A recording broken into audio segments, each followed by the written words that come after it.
Welcome to our CSAI Congregational Study Action Item Workshop for this month, Introduction to Restorative Justice Practices. I'm going to do an opening reading to get us grounded. A prayer from Reverend Bill Sinkford, only begun. Spirit of life and love, dear God of all nations, there is so much work to do. We have only begun to imagine justice and mercy.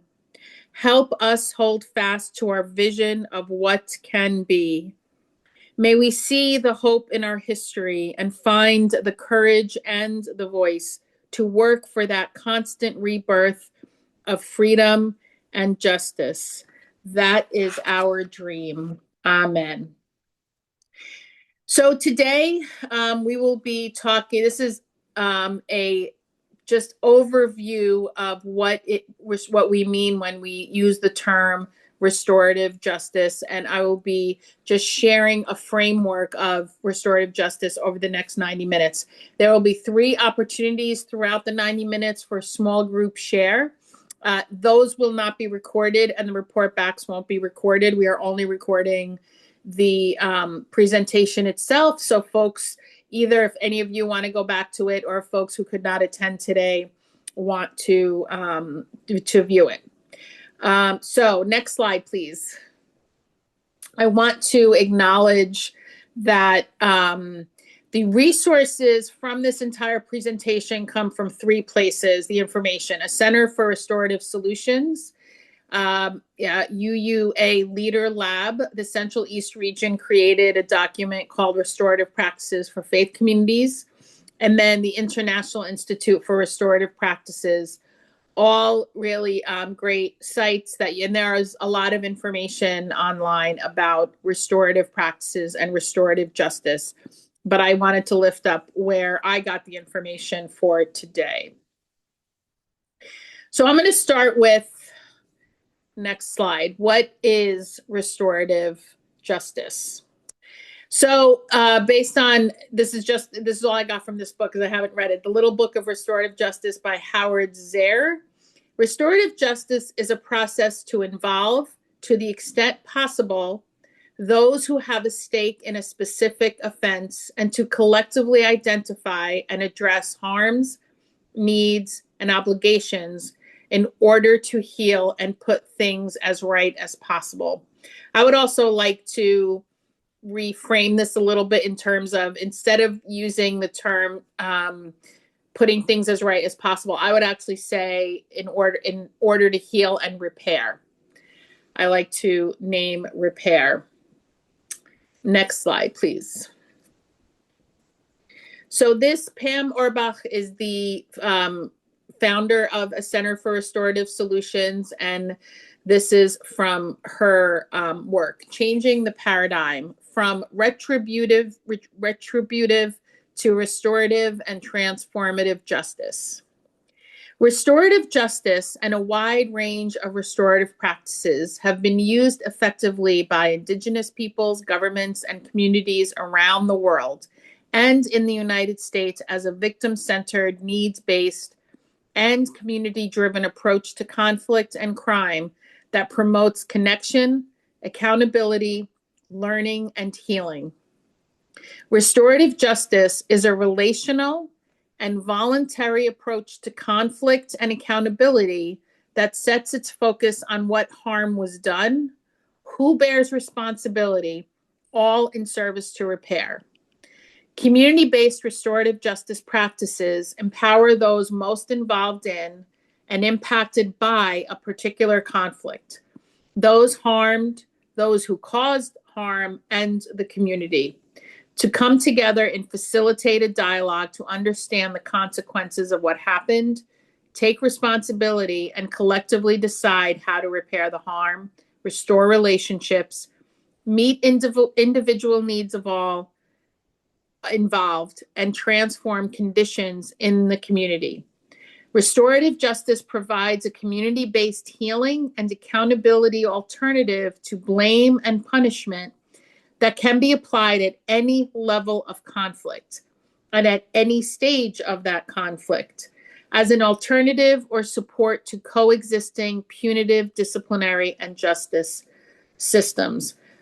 So the next slide gives kind of a representation of what is named here. So right now, the United States especially, and many parts of the world, have a punitive system. Who is to blame?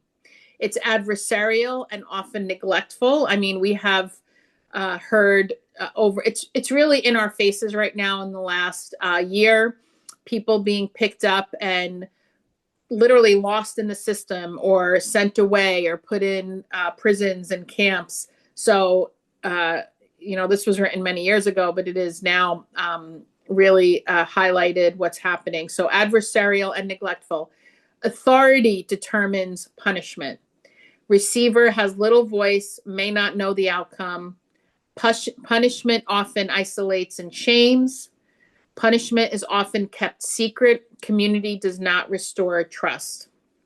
The individual is punished, and the context and the system is ignored. Punishments often standardized by offense rarely take the larger situation into account. We see this when we have under-resourced communities, under-resourced neighborhoods, where law enforcement will, say, oh, this is a high crime area. I'm putting that in quotes. But what's not taking into account is alternatives to having deeply funded schools, well-funded schools, recreational activities, art, music that is not available to under-resourced, usually Black and brown communities. That's not looked at when when there is a crime committed, or especially when it's a youth or a group of youth involved. Our current punitive system does not take into account the context in which society failed those youth, the adults, etc. Now, in a restorative paradigm, the restorative paradigm asks, how do we restore right relationship? And I would add, how do we repair? Mutual and supportive. Consequences are worked out in collaboration with community, recipient, and actor. Accountability is held by the community as a whole and is focused on repairing the harm and restoring relationship. How the harm is repaired becomes part of the story for those involved. Considers the whole picture, including systemic issues. Consequences are individualized to the specific situation, including actor, recipient, and the context. So there is a lot. Restorative justice is a holistic approach to society's responsibilities, in addition to looking at, who engaged in behavior that caused harm. So we are not off the hook as a society. And that is one of the things that restorative practices look at. I'm already going to jump into putting you into small groups just for about 10 minutes. And we're going to put you in groups of 5. Okay, what does justice mean to you? We're going to just break you out for about 10 minutes, and then we'll come back together. Welcome back, everyone.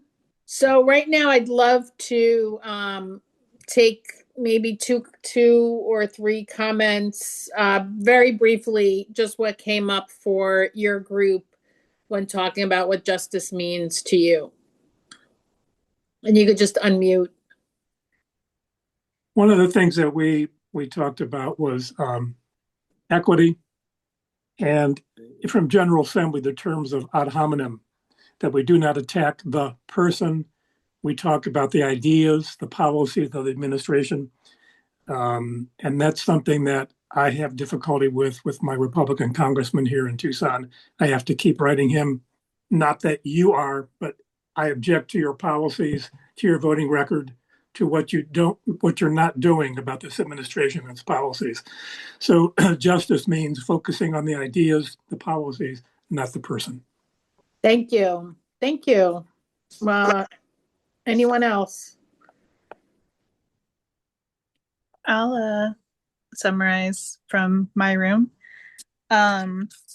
We also talked a lot about equity and the two comments that I wanted to share was Kat talked about how a big part of justice is advocacy. So not only like sharing your own story, but lifting up people who like maybe are not as able to be visible about their stories. And Rosalba mentioned that justice stems from systems and institutions. And so a given community can only do so much to be just if they're living like under empire in an unjust system. Oh, thank you. Thank you. Thank you.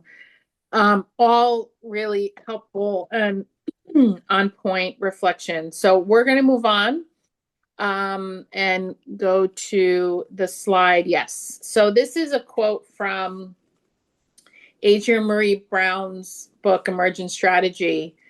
In a fractal conception, I am a cell-sized unit of the human organism, and I have to use my life to leverage a shift in the system by how I am, as much as with the things I do. This means actually being in my life, and it means bringing my values into my daily decision making. Each day should be lived on purpose. Because one of the things I firmly believe is the how we do anything is how we do everything. And the more that we can lean into what it means to have an abolitionist lens that centers repair, the more we can envision it and expand our imaginations for society as a whole. So now I'm going to go over what we mean when we're talking about restorative practices. So a restorative practice requires us building new skill sets in our daily interactions, interpersonally, and in our communities. These include empathy for ourselves, including an ability to discern what specifically we feel and what we want, wish, or wonder. So having groundedness and having empathy for ourselves. And oftentimes, I would say, especially recently, grieving all that is happening in the world and having empathy. Empathy for others, including an ability to hear, recognize between what people say about their deeper feelings and wants, wishes, and wonderings. Effective statements or self-articulation in what Dennis Adams in Honest, Direct, Respectful refers to a focus message. Effective questions which invite the other into a restorative conversation rather than an argument about who is to blame or who is right. These skills prepare us for the more informal end of the restorative continuum and are skills needed as facilitators and participants if you are engaging in formal restorative practices. But I will say learning how to have empathy for yourself and others is truly foundational to knowing that we can have a world rooted in love and liberation. And having empathy is not equivalent to condoning. That is not, I want to be clear that having empathy and compassion does not mean you're signing on to the horrors of the world or harm or transgressions. Okay, next slide, please. So here is the work of researchers Paul McCold and Ted Wachtel. They articulated a social discipline window framework as a tool to reflect on power dynamics in communities. And we're going to go over each one of these. This mental model can be helpful in understanding different patterns of how we might respond when someone is causing harm in our communities. Next slide, please.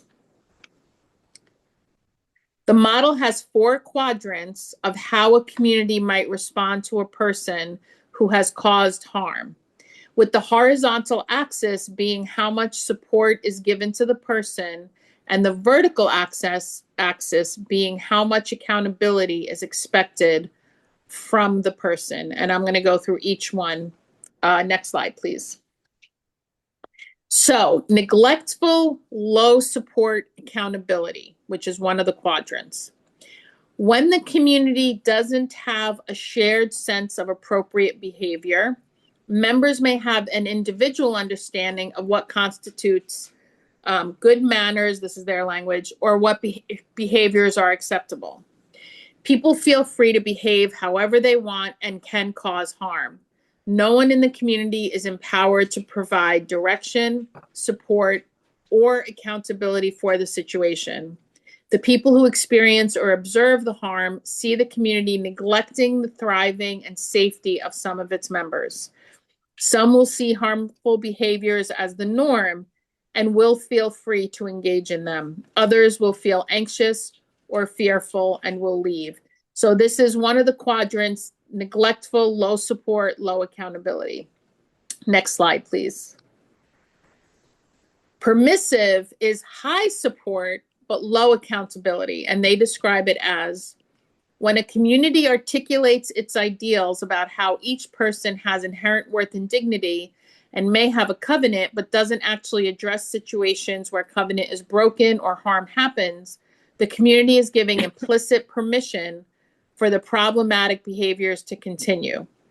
Often, when someone with more power or privilege acts harmfully to someone with less power or privilege, leaders downplay the harm, claiming good intentions, suggesting that the harmed person is overreacting or excusing the behavior as quirky or unchangeable personality trait. Even though the community talks about ideal behaviors, the people with less power and or privilege feel that they don't matter, don't really belong in any meaningful way, and will eventually drift away. So that's the one of the other quadrants. Next slide, please. Punitive, low support, high accountability. When a community doesn't treat its members as having inherent worth and dignity in practice, it looks to use punishment as the only way to modify behavior. It doesn't focus on the impact of the situation on the one harmed. It doesn't focus on the well-being of the one who caused the harm either, just with applying harsh consequences. Because this is the dominant model in the United States criminal justice system, it is often the expectation in our congregations, even though it runs counter to UU core values. Those who have experienced harm or feel that they might move quickly to demanding this sort of punitive response as a way for the community to demonstrate its support of the harmed. So this is naming, using as a model the paradigm, and also giving examples of our congregations. And low support, high accountability is very much what the United States, how the United States has existed since its founding. And it is why we are wanting to center abolition right now as a people of faith. Next slide, please. Restorative, what we are talking about today and wanting to center: high support and high accountability. When a community understands that humans are complex creatures with capacity for both care and harm, it finds a way to encourage the safety and thriving of all its members. It sets clear expectations of appropriate boundaries and behaviors, encourages the practice of deep listening and compassionate communication, and offers to restore community and repair relationships when harm has occurred when possible. Everyone gets a chance to tell their story, to learn from their mistakes, and to have a voice in finding a way forward. Once a way forward is agreed to, the community continues to support both the one who has experienced harm and the one who has caused harm as they do the work of restoring right relationship, and I would add repair. So in society, this looks like everyone has guaranteed housing, universal basic income, and universal health care. Schools are well funded. And I've had people say to me, when I say I'm an abolitionist everywhere, and I'm always talking about this, and people will say that's complicated. And those of you who've seen me speak before or preach have heard me say this exact thing, what I'm about to say. When people tell me having high support in our society is complicated, I say it's actually not. What's complicated is maintaining the International Space Station, but we find the money and the resources and the knowledge to do that. What we are talking about here is sharing, is creating a system that centers care of people, of communities, instead of centering profit and money and punitive measures and control. So this is what we are working towards. And one of the things that this part of this presentation is from the UUA Leader Lab. And it is an invitation for congregations and wherever we are in our spheres to practice high support and high accountability when we can. So we can unlearn and relearn the ways we can center care. Now, I do also want to add communities of color, trans communities, LGBTQIA, disability community, immigrant communities, Black, Indigenous, have been leaning into each other for care and support, especially because we're targets of the state. And now that is, in on steroids. Even it's been the case, and this country's always been fascist for folks with target identities. It is now even more so. Okay, we're going to have another opportunity for small group share. Next slide, please. So now you're going to have 15, maybe 12 minutes. I think let's do 12 minutes. What are the benefits to leaning into restorative practices? What are the benefits to leaning into restorative practices? So you'll be into small groups again. It'll be fine if they're different small groups, Cameron, and then you'll be back in 12 or so minutes. I'm going to set my timer. Hello, everyone. Welcome back.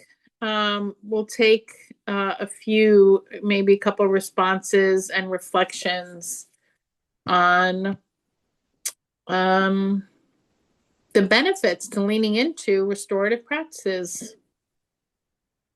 Well, some of the benefits that our group thought of were, financially, because it costs money to incarcerate people in jail, and also, we could spend that money on like healthcare and education and all that stuff. And also, because when people come out of prison and we don't really support them into helping them get housing and jobs and being part of society, then that is also kind of lost financial things. And also, we talked about it would restorative practices would restore the family, because of like a lot of parents who are in prison and are unable to be with their families.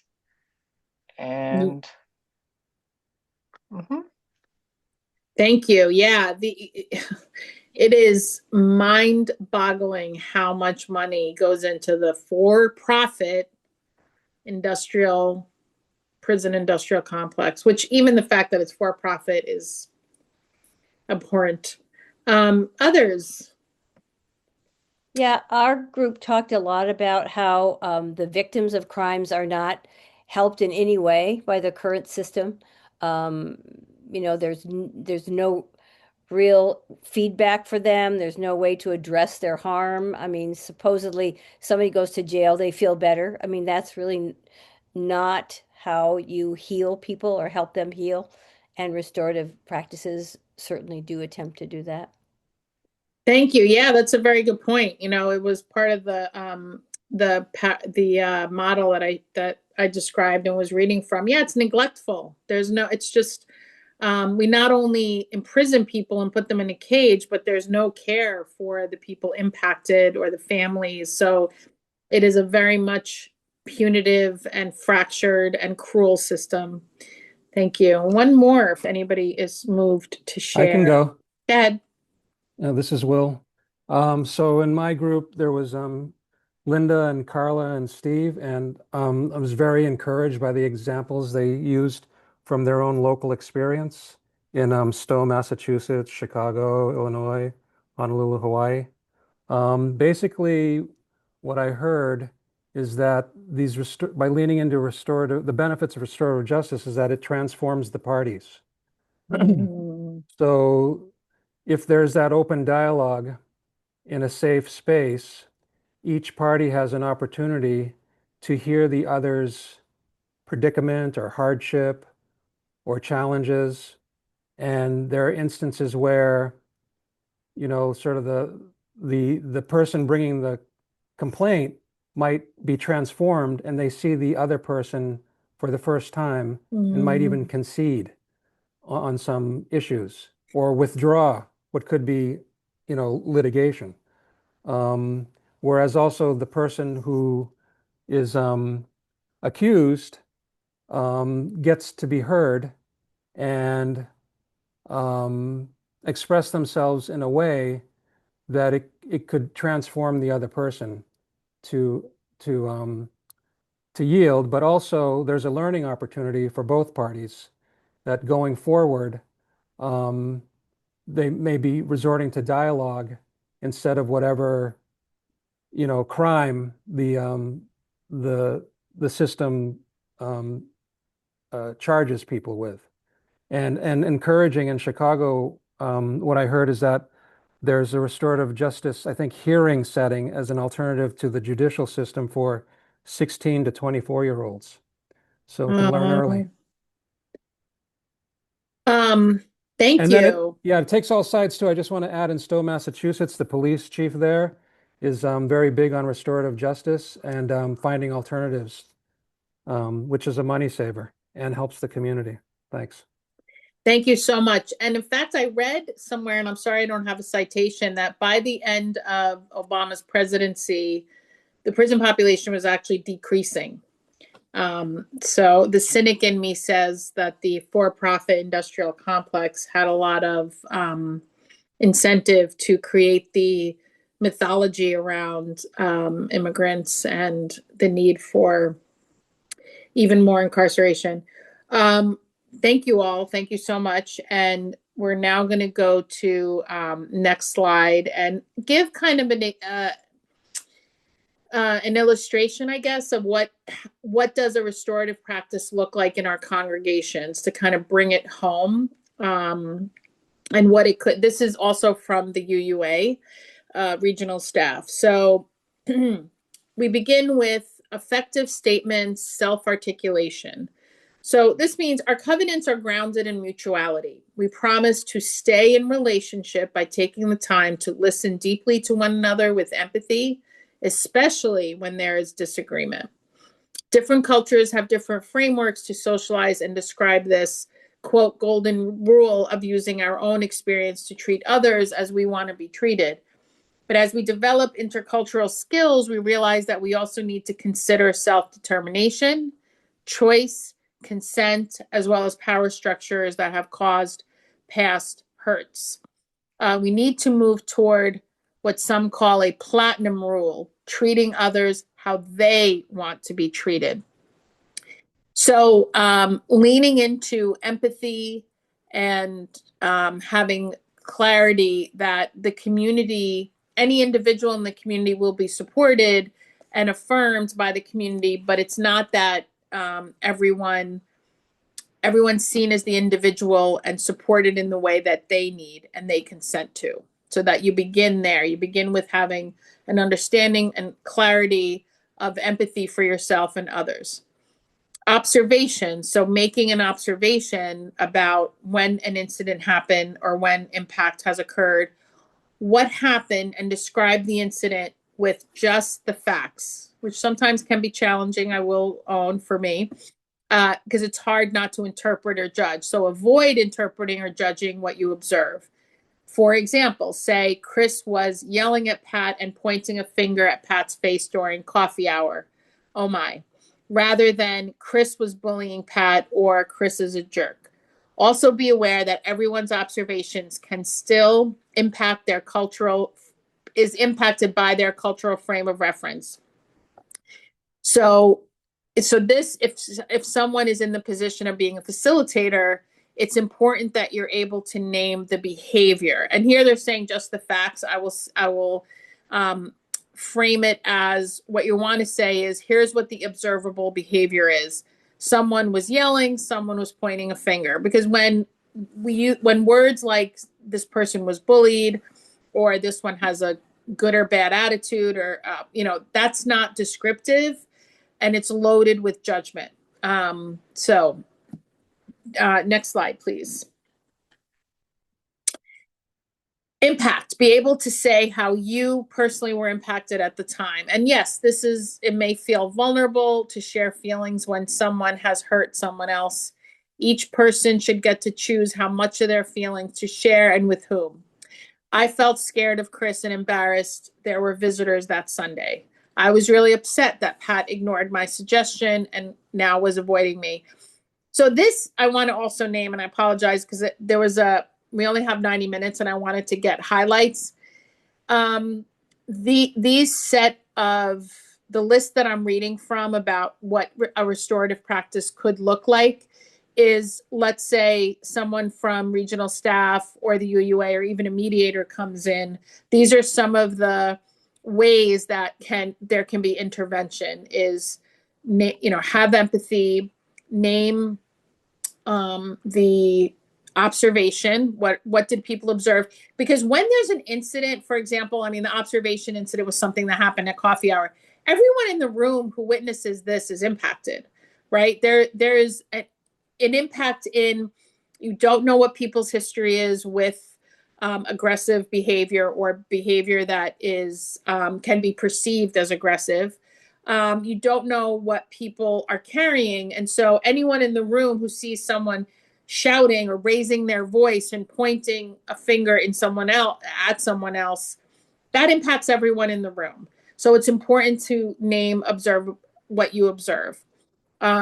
Impact, be able to say personally how you were impacted. So this is asking whoever may want to name, hey, this was hard. I felt scared. Somebody's naming, I was upset at Pat. So people have the space. That's the other piece, a big piece of this, is that there is space made in the community for people to name being impacted by others. Needs. What needs are not being met? What needs have been expressed but still aren't being met, and by whom? So someone may say, I want church to be a place where I won't be in danger of being yelled at. I want church to be a place where people hear my feelings and don't tell me to calm down or shut up. So here, these are both valid needs. And also it speaks to the need of belonging. Will I be able to belong and show up as my full self? Given all that's happening in the world, one of the things that I've observed in my work, not only as a faith leader, but also as a consultant in secular spaces, the stress of the chaos of living in the United States right now is getting to everyone, whether or not we're naming it to ourselves. And so the need for some measure of safety, and I know that is very loaded and relative, but it is something that for the most part, people have, especially with privileged identities, have been able to have in our congregations, not just safety, some measure of safety in context, but also belonging. So there is fear of not belonging if someone, is the recipient of being yelled at, or if what is observed is in this community, people yell at each other. So the insecurity, I would imagine for me is, does that mean anybody can yell at me? Or, there's, and at the same time, there could be space for this person had a bad day. So what does repair look like? What does it look like for the community to hold the person who's struggling and to hold the people impacted and still remain whole and lean into restorative rather than punitive, like we talked about in the beginning? So then there's requests, and that's really important as well, to articulate what's needed. So what do you need to meet your needs? Be able to strategize about what could meet your needs in the future and be able to articulate requests. I don't want Chris to yell at anyone during coffee hour. I want Pat to listen to my feelings when they hurt me. These are actionable, clear requests that people can respond to. So that is also part of having a container of care. right? Having a place where people can say, I was impacted. I would like to be able to be here and yeah, not get yelled at. And then, I mean, the kind of added piece of this, if folks have been part of learning nonviolent communication, which is a whole nother workshop, skill building for empathy, there can also be space for what's going on for Chris. Because when people have their needs met, are well rested, are not under stress, are not walking around yelling at people in general, right? So something's also going on for Chris. What kind of empathy and what kind of empathy and care does Chris need? So it's a wraparound, holistic approach to this that is a restorative framework. Okay, next slide. So what they're just, they broke this down, but the crux of all of this as elements of it, what they call an effective statement: identify the person's behavior, identify the feelings about the behavior, and then identify what I wish, want, or wonder. And we just went through that in the previous slide. And that's called a focus message. And it's a way also to communicate clearly, and a way to model saying something challenging or hard or vulnerable that's hopefully clear to the person receiving it. Or if it's a circle, that's one of the restorative practices where people can share what came up for them. But learning how to offer a focus message can be a way to communicate clearly and hopefully in a way that builds connection. So here are some examples of questions that rather than saying, whose fault is this or who's to blame, it could be, what happened? What were you thinking at the time? How have you been feeling since? Excuse me, who was impacted and how? And what needs to happen to make things right? Or I would say, what needs to happen to repair the community? Because conflict is inevitable, but we don't, but ending relationships doesn't have to be. Harming the community doesn't have to be inevitable. Excuse me. So taking the time to lean into these practices and gain the skills of empathy for skill building or learning nonviolent communication is investing in community care. Okay, before we get into questions, we're going to have one more group share. Oh, excuse me. Okay, next slide, please. Yes. So now, oh my gosh, it's already 5 after or 6 after the hour. We have about 25 minutes. So you're going to have about 15 minutes to talk also in small groups.